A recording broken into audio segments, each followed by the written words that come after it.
Good morning students. हम हाइगेन का तरंगांक सिद्धांत कर रहे थे और हाइगेन के तरंगांक सिद्धांत में हमने इसको ब्रीफ किया था।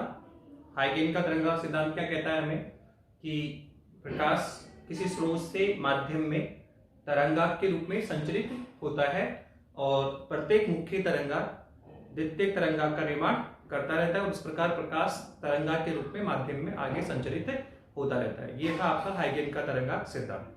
फिर इसमें हमने तरंगांक के प्रकार भी किए थे। बिंदु गोले तरंगांक होता है, समतल तरंगांक होता है, बेलनाकार तरंगांक होता है। तो जो तरंगांक का आकार है वो किस पे डिपेंड करता है? स्रोत के आकार पे। स्रोत अगर कैसा है, बिंदुवत है या संकीर्ण होता है, छोटा स्रोत है, तो तरंगांक कैसा होगा? गोलीय होता है। अगर स्रोत कैसा है, रेखिक है, बेलनाकार है, तो तरंगांक भी कैसा होगा? बेलनाकार होगा। और लास्ट में बताया था कि यदि स्रोत लार्जेस्ट हो, बहुत बड़ा स्रोत हो, विस्तृत स्रोत हो, तो उस केस में जो तरंगांक होते हैं वो कैसे आते हैं? सर समतल आते हैं। कैसे आते हैं? समतल। तो हमने हाइगेन के तरंगांक सिद्धांत का आधा पार्ट हमने लास्ट लेक्चर में कर लिया था।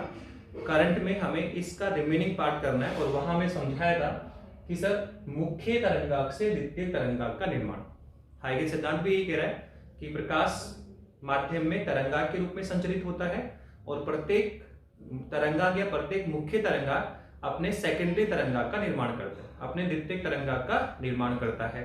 तो हमें यही समझना है कि कैसे एक मुख्य तरंगांक अपने सेकेंडरी या द्वितीयक तरंगांक का निर्माण करेगा। तो इसके लिए हाइगेन ने क्या बताया कि उसने एक मुख्य तरंगांक, ठीक है, चूज किया। सपोज करो ये हमने एक मुख्य तरंगांक ले लिया, ठीक है। अब हम इस मुख्य तरंगांक, ये आपका मुख्य तरंगांक है, मुख्य तरंगांक है आपका ये। अब हमें क्या करना है सर? इस मुख्य तरंगांक से सेकेंडरी तरंगांक का निर्माण स्पष्ट करना है कि कैसे एक मुख्य तरंगांक अपने सेकेंडरी तरंगांक का निर्माण करता है। तो सबसे पहले हम तरंगांक की डेफिनेशन पे जाएं कि तरंगांक एक्चुअल में है कौन। तो हमने बताया था कि समान कला में कंपित बिंदुओं का बिंदुपथ, समान कला में कंपित बिंदुओं का बिंदुपथ होता है वो तरंगांक कहलाता है। अर्थात ऐसे बिंदु जो कि समान कला में कंपित होते हैं उनको मिलाते हुए एक पथ या बिंदुपथ तैयार करें तो उसी को हम क्या कहते हैं? तरंगांक कहते हैं। तो हाइगेन ने बोला, उसने एक मुख्य तरंगांक लिया और क्या कहा कि मुख्य तरंगांक का प्रत्येक बिंदु क्या करेगा? तो समान कला में कंपित होता है, ठीक है। अब मुख्य तरंगांक से द्वितीयक तरंगांक का निर्माण स्पष्ट करने के लिए हाइगेन ने बताया कि मुख्य तरंगांक का प्रत्येक बिंदु एक बिंदुवत स्रोत की तरह कार्य करता है। हाइगेन क्या बोलना चाह रहा है कि कैसे एक मुख्य तरंगांक अपने सेकेंडरी तरंगांक का निर्माण करता है। तो उसने कहा कि उसने एक मुख्य तरंगांक लिया और क्या बोलना चाह रहा है कि मुख्य तरंगांक का प्रत्येक बिंदु एक बिंदुवत स्रोत की तरह कार्य करता है। अब इससे हम क्या समझ रहे हैं कि सर अगर ये तरंगांक का एक बिंदु है, तरंगांक का ये आपका सेकंड बिंदु है, ये आपका थर्ड बिंदु है, ऐसे इसमें बहुत सारे बिंदु चुने जा सकते हैं। तो क्या कहना चाहते हैं सर? प्रत्येक बिंदु एक बिंदुवत स्रोत की तरह कार्य करता है। तो हम कह सकते हैं कि सर ये तरंगांक का कोई बिंदु है तो सर ये एक बिंदुवत स्रोत है, सर ये भी एक बिंदुवत स्रोत है और सर ये भी एक बिंदुवत स्रोत है। अब आप कह रहे हो कि सर ये स्रोत है तो डेफिनेटली सर इससे भी प्रकाश उत्सर्जित होगा। जब आपने कहा सर ये बिंदु एक स्रोत की तरह काम करता है तो ये जो बिंदु है सर वो भी स्रोत है, बिंदुवत स्रोत है, तो क्या करेगा सर? प्रकाश का उत्सर्जन करेगा। सर किस रूप में करेगा? तो सर वो तो हम हाइगेन का सिद्धांत फॉलो करेंगे यहाँ पे कि सर ये बिंदु अगर एक प्रकाश स्रोत है तो यहाँ प्रकाश का उत्सर्जन होगा। सर किस रूप में होगा? सर तरंगांक के रूप में होगा। किस रूप में होगा? तरंगांक के रूप में होगा, क्योंकि हम क्या पढ़ रहे हैं? हाइगेन का तरंगांक सिद्धांत। तो हाइगेन के अकॉर्डिंग तरंगांक का प्रत्येक बिंदु एक बिंदुवत स्रोत है। तो अगर एक स्रोत है या बिंदुवत स्रोत है तो सर इससे भी प्रकाश माध्यम में उत्सर्जित होगा और किस रूप में? सर तरंगांक के रूप में होगा। बस वो तरंगांक किस आकार का होगा? गोलीय होगा या बेलनाकार होगा या समतल होगा। तो बताया था आपने कि वो किस पे डिपेंड करता है? स्रोत के आकार पे। तो यहाँ वो बोल रहे हैं कि प्रत्येक बिंदु एक बिंदुवत स्रोत का कार्य करता है। और हम पहले बता चुके हैं कि अगर स्रोत कैसा हो, बिंदुवत हो या फिर कैसा हो, संकीर्ण स्रोत हो, तो तरंगांक कैसा होता है? वहां पे गोलीय होता है। कैसा होता है आपका? गोलीय होता है। तो प्रत्येक बिंदु एक बिंदुवत स्रोत है तो यहाँ प्रकाश का उत्सर्जन होगा। तो किस रूप में? सर तरंगांक के रूप में होगा। तरंगांक कैसे होंगे? गोलीय तरंगांक होंगे। तो कुल मिला के हमने एक मुख्य तरंगांक लिया है और मुख्य तरंगांक का हाइगेन के अनुसार मुख्य तरंगांक का प्रत्येक बिंदु क्या है? सर एक बिंदुवत स्रोत है, ठीक है। तो इस बिंदुवत स्रोत से प्रकाश गोलीय तरंगांक के रूप में माध्यम में उत्सर्जित होगा। तो सेकेंडरी तरंगाग का निर्माण करने के लिए उसने कहा कि एक मुख्य तरंगाग लीजिए। क्या लेना है बताइए? एक मुख्य तरंगाग लेना है और मुख्य तरंगाग पर बिंदुओं का चुनाव करना है। ठीक है, मुख्य तरंगाग पर क्या करना? बिंदुओं का चुनाव करना है।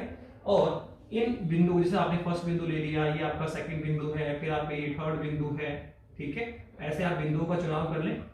और क्या कहना चाहता है कि इन बिंदुओं को लेकर, इन बिंदुओं को केंद्र मानते हुए हमें समान त्रिज्या के गोले बनाने। क्या करने हैं सर? समान त्रिज्या के गोले बनाने। हाइगेन ने क्या बताया कि मुख्य तरंगाग का प्रत्येक बिंदु एक बिंदु व स्रोत का काम करता है, इसलिए यहाँ प्रकाश, प्रत्येक बिंदु से प्रकाश गोलीय तरंगाग के रूप में माध्यम में उत्सर्जित होगा। आगे सेकेंडरी तरंगाग का निर्माण स्पष्ट करने के लिए उसने कहा कि मुख्य तरंगाग के प्रत्येक बिंदु को केंद्र मानते हुए क्या करेंगे? केंद्र मानते हुए समान त्रिज्या के गोले बनाने हैं आपको। ठीक है, तो इसको आपने केंद्र माना और यहाँ पर एक समान त्रिज्या का गोला बना दिया। फिर सर ये सेकेंडरी दूसरा बिंदु लिया, सर इसको भी आपने क्या माना? सेंटर माना और समान त्रिज्या का गोला बना दिया। ठीक है, तो ऐसे क्या करना है? प्रत्येक मुख्य तरंगाग के प्रत्येक बिंदु को क्या करना है? केंद्र मानते हुए समान त्रिज्या के गोले बनाओ। तो ठीक है, ऐसे फिर यहाँ एक सेंटर मानो इसको, फिर इसको हमने सेंटर माना, गोला बना दिया, इसको सेंटर माना, फिर हमने गोला बना दिया, इसको सेंटर माना, फिर हमने गोला बना दिया। तो मुख्य तरंगाग के प्रत्येक बिंदु को केंद्र मानते हुए, मुख्य तरंगाग के प्रत्येक बिंदु को केंद्र मानते हुए क्या करना है? सर समान त्रिज्या के हमें गोले बनाने। क्या करने हैं? समान त्रिज्या के गोले बनाने। और अब क्या करें सर? ये जो हमने गोले बनाए हैं सर, इसके बाहरी परिधि पर हमें बिंदुओं का चुनाव करना है। इसके बाहरी परिधि पर बिंदुओं का हमें क्या करना है? चुनाव करना है। इस तरह से आप बिंदु का चुनाव कर लें। और अगर हम इस पे ऑब्जर्व करें तो हमें क्या ऑब्जर्व होगा कि सर ये जो आपने बिंदु चुने हैं, ये जो आपने सारे बिंदु चुने हैं सर, ये भी समान कला में कंपित होंगे। ये जो सारे बिंदु हैं सर, ये भी क्या होंगे? समान कला में कंपित होंगे। क्यों सर समान कला में क्यों होंगे? क्योंकि देखो, अगर इन बिंदुओं की हम बात करें तो सर इस मुख्य बिंदु से सर इसकी जो डिस्टेंस है सर, वो क्या है? सबकी बराबर है सर, सबकी डिस्टेंस क्या है? बराबर है। और अगर बराबर डिस्टेंस पर है तो डेफिनेटली ये सारे बिंदु क्या होंगे सर? समान कला में कंपित होंगे। तो कुल मिला के ये जो हमने बिंदु चुने हैं, ये गोलों के बाहरी परिधि पर जो हमने बिंदु चुने हैं सर, ये सारे बिंदु भी क्या होंगे सर? समान कला में कंपित होंगे। और अगर इन सारे बिंदुओं को मिलाते हुए हम एक बिंदु पर तैयार करें, इन सारे बिंदुओं को मिलाते हुए अगर हम एक बिंदु पर तैयार करें तो सर ये जो बिंदु पद है सर, वो भी एक तरंगाग होगा। क्यों? क्योंकि सर तरंगाग की डेफिनेशन यही है कि समान कला में कंपित बिंदुओं का बिंदु पद। तो हमने क्या किया सर? ये जो बिंदु हमने बाहरी परिधि के चुने, तो हमने क्या ऑब्जर्व किया था कि सर ये सारे बिंदु भी समान कला में कंपित हैं या होंगे। ठीक है, तो अगर इन बिंदुओं को मिलाते हुए अगर हम एक बिंदु पर तैयार करें तो सर ये भी एक तरंगाग होगा। तो देखो, ये भी एक तरंगाग है और ये भी एक तरंगाग है, पर ये है कौन सा? मुख्य तरंगाग। और सिंस इस मुख्य तरंगाग से इस तरंगाग का निर्माण हुआ है, इसलिए इसको बोलते हैं सर इसका द्वितीयक तरंगाग, सेकेंडरी तरंगाग। तो कुल मिला के हमने, ये तो कौन था आपका सर? ये तो है मुख्य तरंगाग हमारा। ये तो कौन था आपका सर? मुख्य तरंगाग था।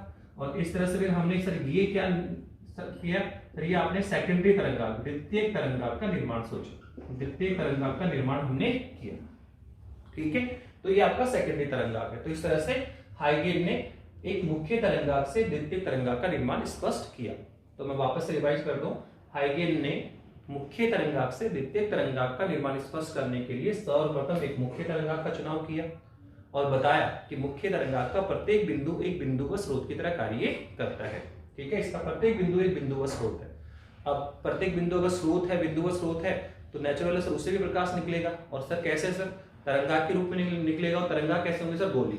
तो हाइगेन के अनुसार मुख्य तरंगाग का प्रत्येक बिंदु एक बिंदु व स्रोत की तरह कार्य करता है, अतः इन बिंदु व स्रोत से प्रकाश गोलीय तरंगाग के रूप में माध्यम में उत्सर्जित होगा। अब द्वितीय तरंगाग की उत्पत्ति स्पष्ट करने के लिए हाइगेन ने बताया कि मुख्य तरंगाग के प्रत्येक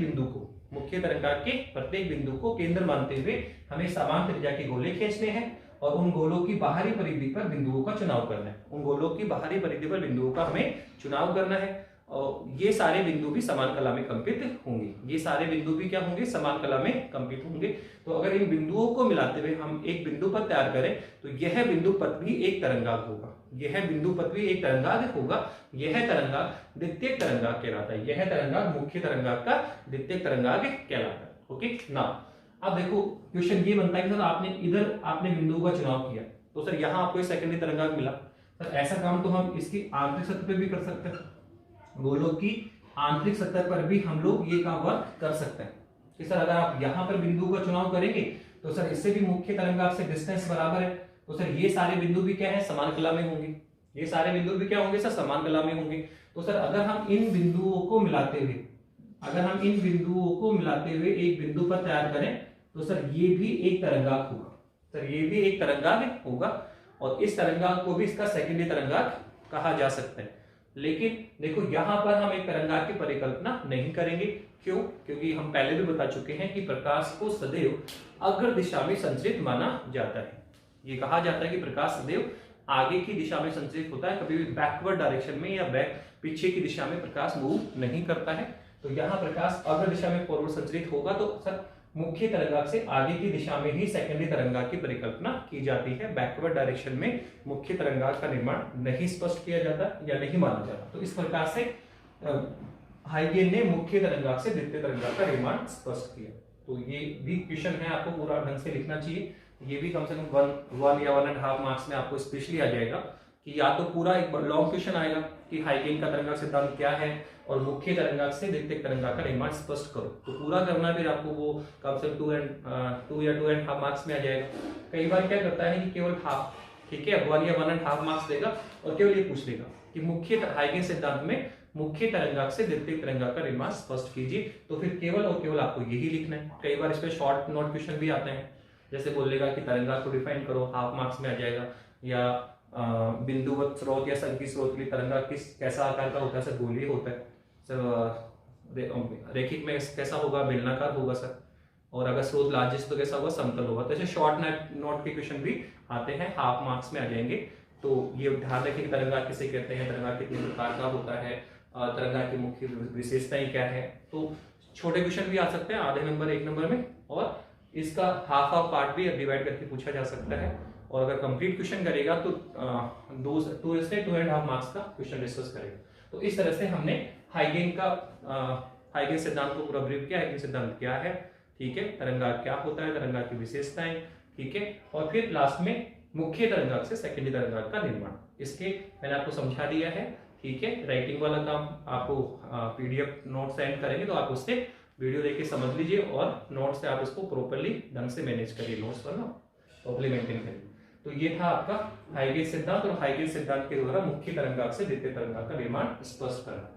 अब हम लोग सर हाइगेन सिद्धांत जो हमने सीखा है, तो इस चैप्टर के मूल पॉइंट पे आते हैं। चैप्टर का जो मूल पॉइंट था वो क्या था सर, प्रकाश से उत्पन्न होने वाली घटनाएं, प्रकाश कौन कौन सी घटनाएं उत्पन्न कर सकता है। तो बताया था प्रकाश का अपवर्तन होता है, प्रकाश का परावर्तन होता है, प्रकाश व्यतिकरण उत्पन्न करता है, विवर्तन उत्पन्न करता है, ध्रुवण उत्पन्न करता है। तो अब हम 1 बाय 1 इस पॉइंट पे आएंगे। सबसे पहले जैसे हम परावर्तन की बात करेंगे, सर परावर्तन क्या है, परावर्तन को डिफाइन करेंगे, परावर्तन के नियम क्या है, ठीक है। फिर परावर्तन नियमों की व्याख्या करेंगे सर किससे, हाइगेन सिद्धांत से। फिर नेक्स्ट टॉपिक हमारा होगा अपवर्तन क्या है, अपवर्तन को डिफाइन करेंगे, अपवर्तन के नियम लिखेंगे, और फिर अपवर्तन नियमों की भी व्याख्या करेंगे सर किससे, हाइगेन सिद्धांत से, ठीक है। फिर ऐसे व्यतिकरण, विवर्तन और ध्रुवण, ये पांचों घटनाओं को हमें 1 बाय 1 स्टडी करना है, और कंप्लीट कर लेंगे तो चैप्टर फिनिश हो जाएगा। तो सबसे पहला पॉइंट तो यही है हमारा, परावर्तन क्या है और परावर्तन के नियम क्या है और परावर्तन नियमों की व्याख्या। तो ये भी टॉपिक बड़ा हो गया, परावर्तन को डिफाइन करना, उसके नियम को ब्रीफ करना और फिर इनकी व्याख्या करना हाइगेन सिद्धांत से। तो ये एक क्वेश्चन एग्जाम में आपको पुटअप हो सकता है बड़े क्वेश्चन में, ऐसे अपवर्तन क्या है, अपवर्तन के नियम क्या है और अपवर्तन नियमों की व्याख्या हाइगेन सिद्धांत से। तो सर ये भी एक बड़ा क्वेश्चन है। तो ये सारे क्वेश्चन है जो इंपॉर्टेंट क्वेश्चन हैं, जो एग्जाम में बड़े क्वेश्चंस के रूप में डिस्कस होंगे, या फिर इसे शॉर्ट क्वेश्चन तो इस पे आ ही सकता है कि परावर्तन का पहला नियम क्या है, परावर्तन का द्वितीय नियम क्या है, या परावर्तन किसे कहते हैं, समतल परावर्तन किसे कहते हैं, मिश्रित परावर्तन किसे कहते हैं। तो इस पे शॉर्ट क्वेश्चन तो बनते ही हैं, आप टॉपिक के बीच बीच में क्वेश्चन भी बनाना सीखें, ठीक है। तो अब हमारा टॉपिक है परावर्तन और परावर्तन के नियम और परावर्तन नियमों की व्याख्या सर किससे, हाइगेन सिद्धांत से। तो करिए।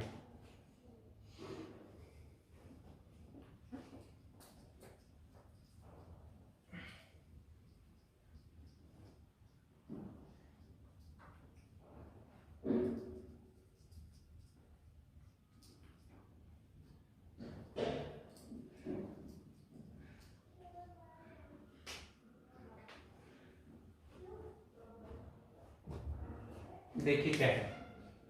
सबसे पहले बात करेंगे परावर्तन की। परावर्तन किसे कहते हैं, फिर परावर्तन के नियमों की बात करेंगे, परावर्तन के प्रकार की बात करेंगे और लास्ट में करेंगे परावर्तन नियमों की व्याख्या हाइगेन सिद्धांत से। तो सबसे पहले परावर्तन किसे कहते हैं, तो देखो बहुत सिंपल सा, हम पहले भी बताया था आपको कि प्रकाश किरण जब संचरित होती हुई, माध्यम में संचरित होती हुई किसी आपतन तल पे टकराती है, तो टकरा कर देखो यहाँ परावर्तन भी होता है, अपवर्तन भी होता है। आपतित प्रकाश का कुछ भाग तल से टकराकर फिर से उसी माध्यम में लौट जाएगा, ऐसे टकरा कर लौटेगा, और कुछ भाग एक माध्यम से दूसरे माध्यम में प्रवेश करेगा। ठीक है, कुछ भाग एक माध्यम दूसरे माध्यम में प्रवेश करेगा।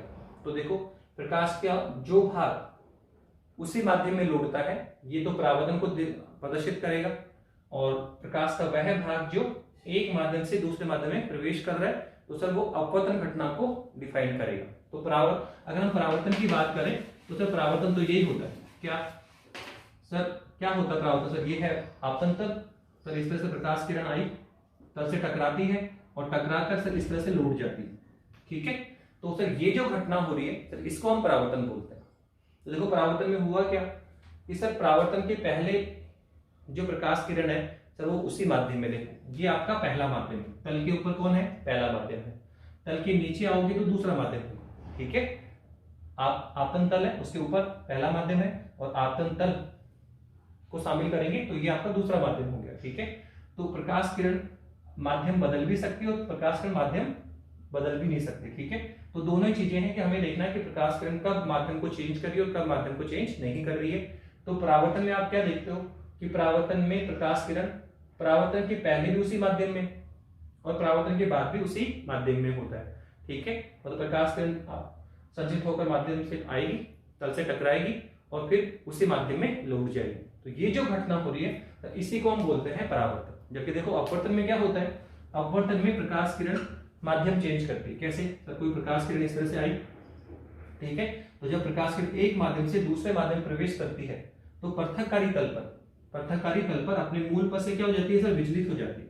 इसका मूल पथ तो देखो ये है, तो मूल पथ से क्या होगी, विचलित हो गई। तो ये जो घटना है सर ये कहलाती है अपवर्तन। ये घटना क्या कहलाती है, अपवर्तन। तो अपवर्तन में देखो ये आपका पहला माध्यम है और ये आपका कौन सा है, दूसरा माध्यम है। तो अपवर्तन में प्रकाश किरण माध्यम चेंज कर रही है, अपवर्तन के पहले माध्यम में और अपवर्तन के बाद में दूसरे माध्यम में। तो अपवर्तन में माध्यम चेंज होगा जबकि परावर्तन में माध्यम चेंज नहीं हो रहा, पहले भी ये उसी माध्यम में और परावर्तन के पश्चात ही प्रकाश में उसी माध्यम। तो ये इसकी डेफिनेशन क्या, प्रकाश तरंग का किसी आपतन तल से टकराकर पुनः उसी माध्यम में लौट जाना, पुनः उसी माध्यम में लौट जाने की जो घटना है तो वही क्या कहलाती है, परावर्तन कहलाती है। वही क्या कहलाती है, परावर्तन कहलाती है।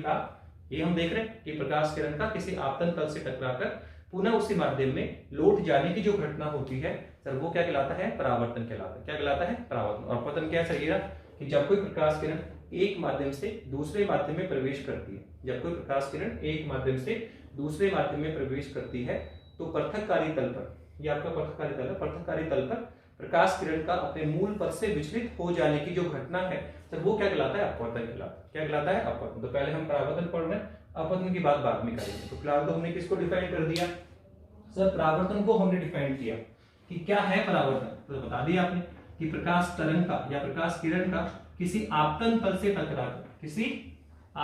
से टकराकर पुनः उसी माध्यम में लौट जाने की घटना, आपतन तल से टकराकर पुनः उसी माध्यम में लौट जाने की जो घटना होती है सर उसे हम क्या बोलते हैं, परावर्तन बोलते हैं। तो ये है आपका डायग्राम, ये है आपका आपतन तल। लेट अस सपोज ये एक प्रकाश किरण इस तरह से आई और तल से टकराती है और पुनः उसी माध्यम में लौट जाती है। तो ये है आपका परावर्तन। प्रकाश तरंग का किसी आपतन तल से टकराकर पुनः उसी माध्यम में लौट जाने की घटना क्या है, परावर्तन कहलाता है। ठीक है, अब अगर हम बात करें सर ये कौन है, सर ये तो आपतन तल है। कौन है सर, ये आपतन तल है सर। सर इसकी बात करेंगे तो सर ये कौन है, सर ये है आपतित किरण। आपतित किरण वह किरण जो आपतन तल पे आपतित हो रही है, आपतित किरण कहलाती है। सर ये अगर बात करें तो सर ये कौन है आपका, सर ये है आपतित किरण। आपतित किरण जब तल से टकराएगी तो टकरा कर क्या होगी सर, परावर्तित होगी। तो ये है सर परावर्तित किरण। कौन है सर ये, सर ये है आपकी परावर्तित किरण है सर। ठीक है, तो अभी तक देखो, एक तो कौन है, आपतन तल है, आपतित किरण आई, तल से टकराकर उसका परावर्तन हो गया, तो ये परावर्तित किरण हो गई। ऐसे ही फिर हम तल पर एक अभिलंब डालेंगे बेटा, तल पर हम एक अभिलंब या नॉर्मल की बात करते हैं, तो ये है नॉर्मल अभिलंब। ठीक है, एक आप परपेंडिकुलर, इस आपतन तल की परपेंडिकुलर लाइन डाली, इसको हम बोलते हैं अभिलंब, या क्या बोलेंगे, नॉर्मल बोलेंगे। क्या बोलेंगे, नॉर्मल बोलेंगे। ठीक है, तो ये आपका कौन है, अभिलंब या नॉर्मल है। तो ये आपतित किरण है, ठीक है, ये परावर्तित किरण है, ये आपका कौन है, अभिलंब है, और ये कौन है, आपतन तल है। अब बताइए सर, यहाँ पे हम दो कोण डिफाइन और करते हैं।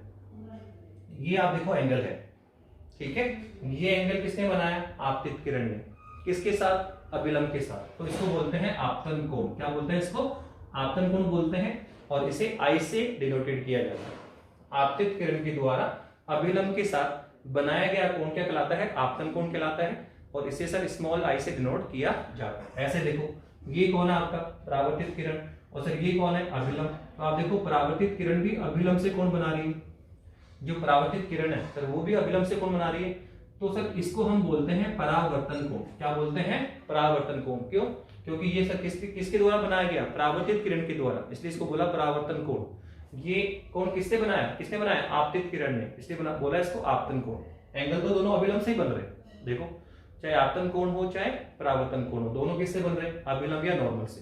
पर ये किसने बनाया, आपतित किरण ने, इसलिए बोल दिया इसको आपतन कोण। ये कौन बना रहा है, परावर्तित किरण, इसलिए इसको बोल दिया परावर्तन कोण। ठीक है, तो ये है पूरा एक शॉर्ट समरी है परावर्तन को लेकर, कि परावर्तन क्या है, आपतित किसी प्रकाश किरण का आपतन तल से टकराकर पुनः उसी माध्यम में लौट जाने की जो घटना होती है वो परावर्तन कहलाता है। फिर क्वेश्चन ये बोलता है सर आपतन कोण किसे कहते हैं, तो आपतित किरण के द्वारा अभिलंब के साथ बनाया गया जो कोण होता है वो आपतन कोण कहलाता है। दूसरा सर परावर्तन कोण किसे कहेंगे, तो हम बोलेंगे कि परावर्तित किरण के द्वारा अभिलंब के साथ जो बनाया गया कोण होता है वो परावर्तन कोण कहलाता है। ठीक है ना, अब क्वेश्चन इसमें आता है कि सर परावर्तन के प्रकार, जो हमारा परावर्तन है वो कितने प्रकार का होता है।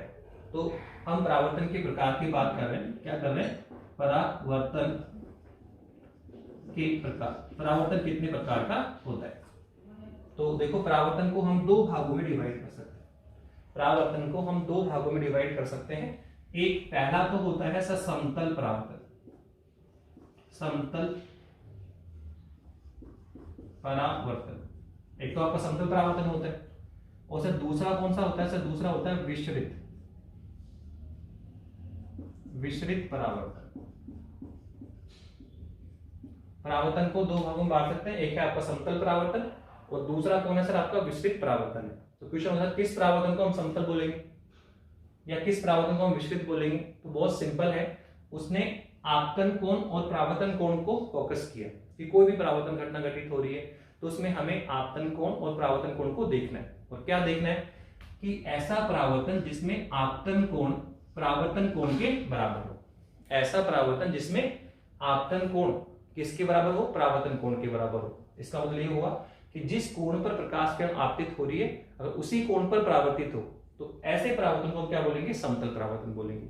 लेकिन अगर आपतन कोण, ऐसा परावर्तन जिसमें आपतन कोण परावर्तन कोण के बराबर नहीं हो तो फिर सर ऐसे परावर्तन को हम विसरित परावर्तन का नाम देंगे। तो परावर्तन को हमने दो भागों में डिवाइड किया, सर समतल परावर्तन और विसरित परावर्तन के। सर किस बेस पे सर एंगल के बेस पे कि आपतन कोण परावर्तन कोण के बराबर है या नहीं। अगर आपतन कोण परावर्तन कोण के बराबर है तो ऐसा परावर्तन समतल परावर्तन कहलाता है, और अगर आपतन कोण परावर्तन कोण के बराबर नहीं है तो ऐसा परावर्तन क्या कहलाता है, सर विसरित परावर्तन कहलाता है। ओके, समतल परावर्तन में क्या देखा हमने, सर समतल परावर्तन में आपने देखा कि सर प्रकाश किरण जिस कोण पर आपतित होगी उसी कोण पर परावर्तित होगी। तो अगर हम जैसे यहाँ पे दो प्रकाश किरण ले, सर ये पहली प्रकाश किरण है, ठीक है सर, इस तरह से सपोज करो सर ये आपतित हुआ और सर ये परावर्तित हो गई। फिर ऐसे आप एक दूसरी प्रकाश किरण और ले लें आप यहाँ पे, सर ये आपतित हुई और सर ये क्या होगी, परावर्तित होगी।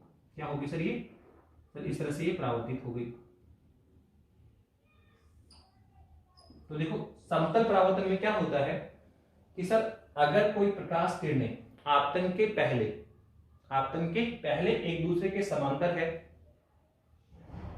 सॉरी ठीक है, परावर्तन के पहले बोल देते हैं कि अगर किसी परावर्तन में दो प्रकाश किरणें परावर्तन के पहले एक दूसरे के समांतर हैं तो वो परावर्तन के बाद भी समांतर होगी। क्यों सर?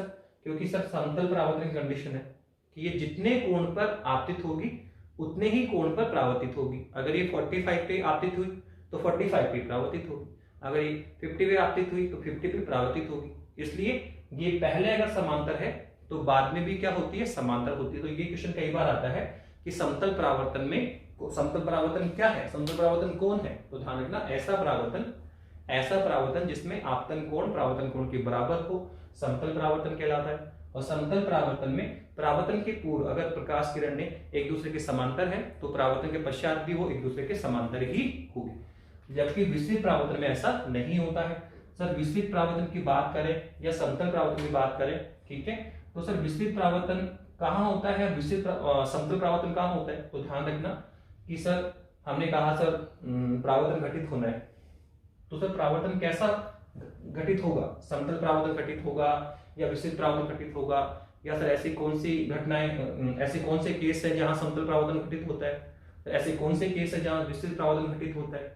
तो अगर हम समतल और विस्तृत की बात करें तो वो समतल परावर्तन होगा या विस्तृत होगा वो डिपेंड करता है आपके आपतन तल पर, कि जो हमने आपतन तल लिया है सर वो किस टाइप का है, वो स्मूथ है, चिकना है, ठीक है, वो रफ है, खुरदरा है। तो उस बेस पे डिफाइंड होगा कि वहां समतल परावर्तन होगा या विस्तृत परावर्तन होगा। उसने कहा कि अगर आपतन तल जो आपने लिया है अगर वो समतल है, स्मूथ है, चिकना है, तो सर वहां पे समतल परावर्तन घटित होने की संभावना होती है। कि जो आपतन तल है अगर वो स्मूथ है, चिकना है, तो वहां पर जैसे हम बात करते हैं किसी फर्श की आपने टाइल्स लगा रखी है, ग्रेनाइट आपने लगा रखा है, तो स्मूथ सरफेस, वो जो फर्श है वो कैसा स्मूथ है, ठीक है, चिकना है, लेवल पे है, तो वहां पे क्या होगा? या किसी ग्लास की बात करें, ग्लास पे कोई लाइट्स डलेगी तो सर वहां पे समतल परावर्तन घटित होने की संभावना अधिक होगी, ठीक है। पर अगर सरफेस कैसा, सरफेस अगर रफ है, ऐसे रफ खुरदरा सतह है, जगह जगह खड्डे बने हुए हैं, रफ खुरदरा सतह है, जैसे हम बाहर लॉन में चले जाते हैं, लॉन में बाहर आप ग्राउंड में चले जाते हैं तो वहां देखो जो अर्थ है उसका लेवल थोड़ा अप डाउन होता है, कहीं खड्डा है कहीं उभार है, तो उसको हम रफ बोल देते हैं, ठीक है। तो अगर समतल परावर्तन घटित होगा या विस्तृत घटित होगा वो डिपेंड करता है कि जो आपतन तल है वो कैसा है। अगर आपतन तल स्मूथ या चिकना है तो समतल परावर्तन घटित होता है, लेकिन अगर समतल सरफेस कैसा है, रफ है, खुरदरा है, तो सर वहां पे क्या घटित होगा? तो वहां पे विस्तृत परावर्तन घटित होगा, ठीक है। तो विस्तृत परावर्तन में क्या होता है सर? आपतन के पहले दोनों प्रकाश किरणें एक दूसरे के समांतर है, ओके नाउ। लेकिन अब ये दोनों आपतन के पहले तो समांतर थी, परावर्तन के बाद तो समांतर है, लेकिन परावर्तन के बाद समांतर नहीं होगी। क्यों? क्योंकि यहाँ आपतन कोण परावर्तन कोण के बराबर नहीं होता। जैसे माना दोनों 45 पे आपतित होगी, लेकिन यहाँ परावर्तन कोण दोनों का बराबर नहीं होता है। सपोज करो आपतन तो 45 पे दोनों का, लेकिन ये इस इधर परावर्तित हो गई और सर ये इधर परावर्तित हो गई, दोनों का परावर्तन कोण अलग अलग हो सकता है। तो आप देखो परावर्तन के पहले तो समांतर है, लेकिन परावर्तन के बाद में समांतर नहीं होती। कहां पर? विस्तृत परावर्तन में, क्योंकि ये दोनों एंगल बराबर नहीं होते हैं। जबकि समतल परावर्तन में क्या होता है कि अगर परावर्तन के पहले समांतर है तो परावर्तन के बाद में भी क्या होगा? समांतर ही होगी। परावर्तन के बाद भी क्या होगा? समांतर ही होता है। तो ये था आपका परावर्तन और परावर्तन के नियम, सॉरी परावर्तन के प्रकार। तो परावर्तन क्या है? बहुत सिंपल है, प्रकाश किरण का किसी आपतन तल से टकराकर पुनः उसी माध्यम में लौट जाने की जो घटना होती है सर वो परावर्तन कहलाता है। और सर यहाँ पे एक तो आपतन कोण बनता है, एक अपवर्तन कोण बनता है। तो आपतित किरण के द्वारा आपतन कोण अभिलंब के साथ बनाया गया कोण आपतन कोण कहलाता है, और परावर्तित किरण के द्वारा अभिलंब के साथ जो बनाया कोण कहलाता है सर वो परावर्तित कोण कहलाता है, ठीक है ना, परावर्तन कोण कहलाता है। अब सर परावर्तन के प्रकार, तो परावर्तन दो प्रकार का होता है, समतल और विस्तृत। ऐसा परावर्तन जिसमें आपतन कोण परावर्तन कोण के बराबर हो समतल परावर्तन कहलाता है, और ऐसा परावर्तन जिसमें आपतन कोण समतल परावर्तन कोण के बराबर नहीं हो सर विस्तृत परावर्तन कहलाता है। और समतल परावर्तन में क्या बताया गया कि समतल परावर्तन में अगर परावर्तन के पहले प्रकाश किरणें एक दूसरे के समांतर है तो परावर्तन के बाद भी वो समांतर होगी, जबकि यहाँ पर ऐसा नहीं होता है, ठीक है। और चिकनी सतह पर, जो स्मूथ सतह या चिकनी सतह है, सर वहां पे समतल परावर्तन घटित होने की संभावना होगी, जबकि रफ या खुरदरी सतह है तो सर वहां पर विस्तृत परावर्तन घटित होने की संभावना होगी। तो ये है परावर्तन और परावर्तन के प्रकार। अब इसी कड़ी में हम बात कर लेते हैं परावर्तन के नियमों की। सर परावर्तन के नियम क्या है? परावर्तन के नियम, ठीक है, परावर्तन के नियमों की बात कर रहे हैं। सर परावर्तन के नियम कौन है? तो अगर देखो परावर्तन के नियमों की बात करेंगे तो परावर्तन नियमों को हम दो भागों में डिवाइड कर सकते हैं। जो हमारे परावर्तन के नियम है सर उसको दो नियमों में लिखा गया। एक तो है सर परावर्तन का प्रथम नियम, परावर्तन का प्रथम नियम, ठीक है, और एक है सर परावर्तन का द्वितीय नियम, परावर्तन का द्वितीय नियम।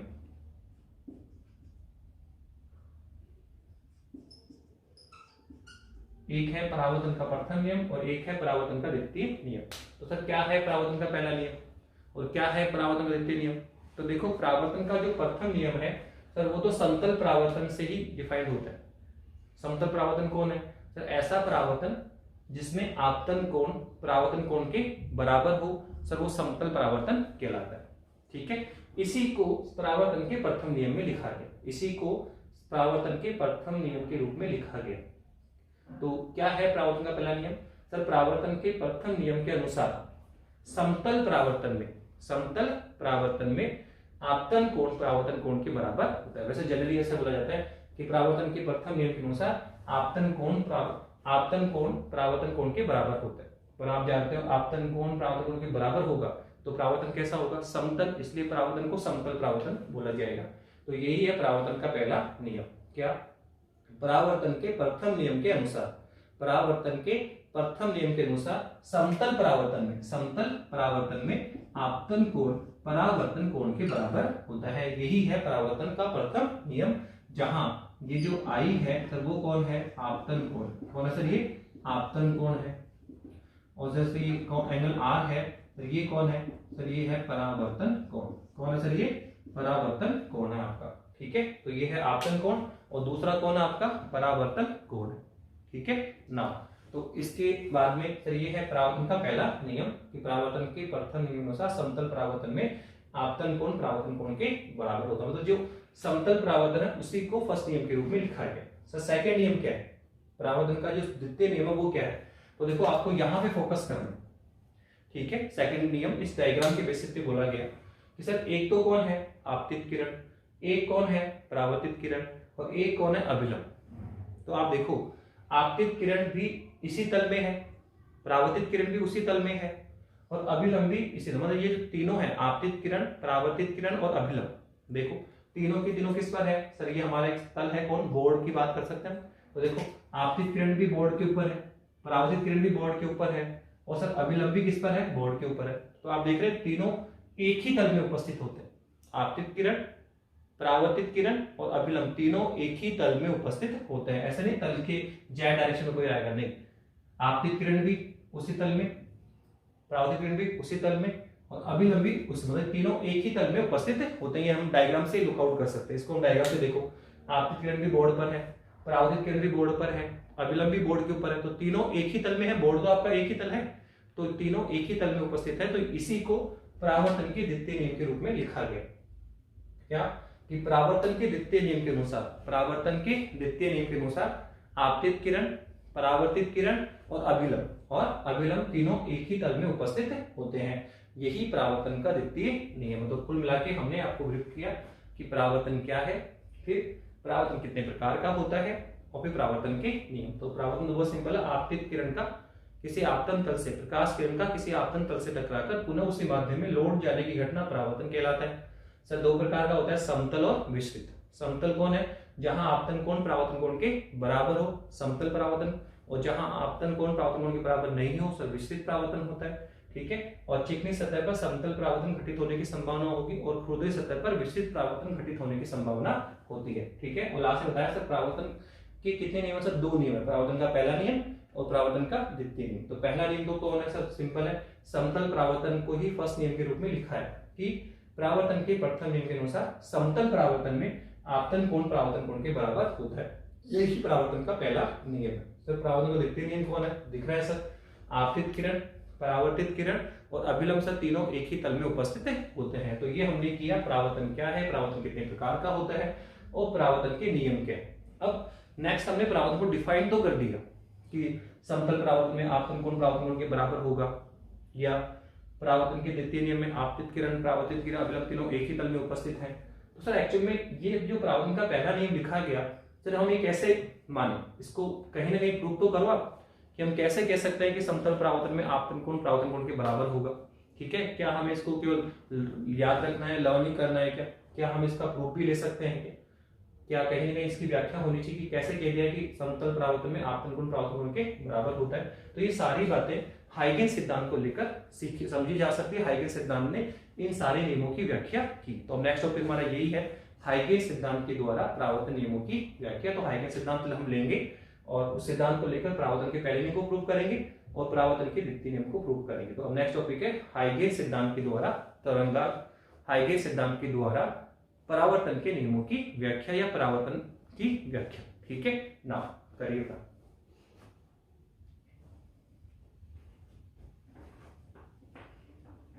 थोड़ा ये टॉपिक हम नेक्स्ट क्लास में करेंगे क्योंकि बड़ा टॉपिक है, अब इसमें कंप्लीट भी नहीं कर पाएंगे। तो नेक्स्ट क्लास में हम करेंगे हाइगेन्स सिद्धांत के द्वारा परावर्तन नियमों की व्याख्या। Okay, thank you.